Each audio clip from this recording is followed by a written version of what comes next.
चौधरी अमर जी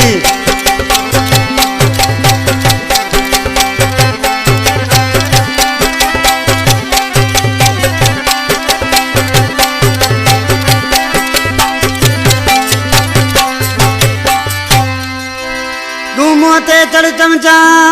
तुझी खबर वठा मां तू मोते चढ़ चमचा तुझी खबर वठा मां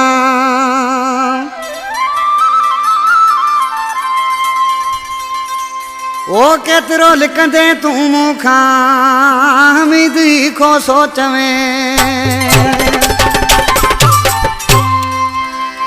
खंडू स्टाफ खां इरफान खोसो, साबिर खोसो,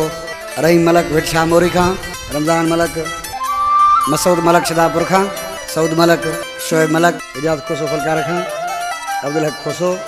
अरे खणी के लेशन तो न किराए मुझो दावो ओ चमचा तुझी खबर वठा भरत चढ़ रुगो चमचा तुझी खबर वठा भरत चढ़ रुगो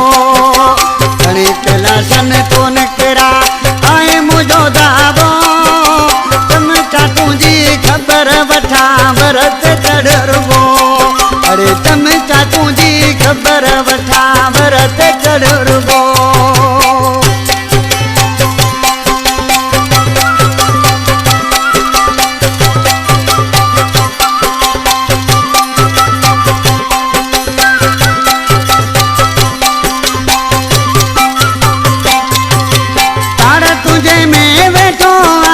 काथे न काथे तू मिल दे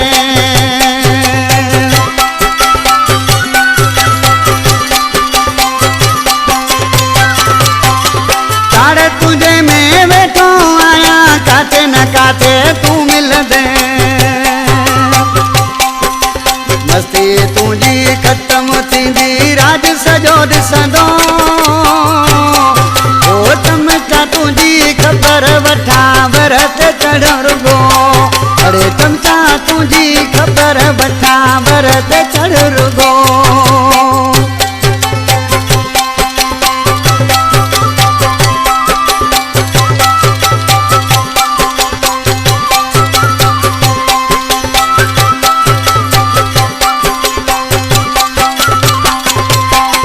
माण्हुनि सां तूं हवाल करे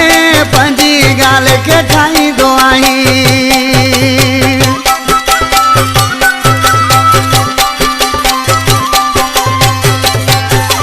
माण्हुनि सां तूं हवाल करे पंहिंजी ॻाल्हि खे ठाहींदो आहीं इहे कंदा मूंखे छा इहे आई चवंदो चमचा तुंहिंजी खबर वठा भरत चढ़ रुगो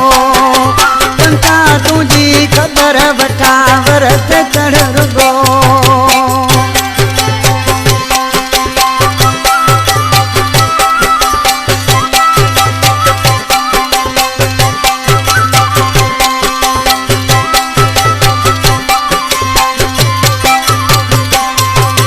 मलक बिलाल ते घुमंद कीअं शहदादपुर में हाणे तूं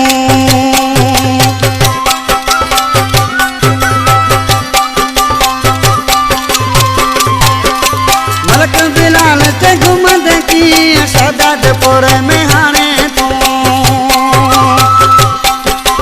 मुंहं ते जॾहिं चढ़ी वञे पोइ ॿुधंदे धमाको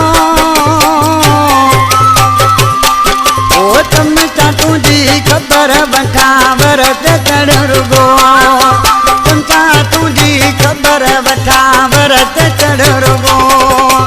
खणी के लेशन तो न किरा आए मुझो दावो चमचा तुझी खबर वठा भरत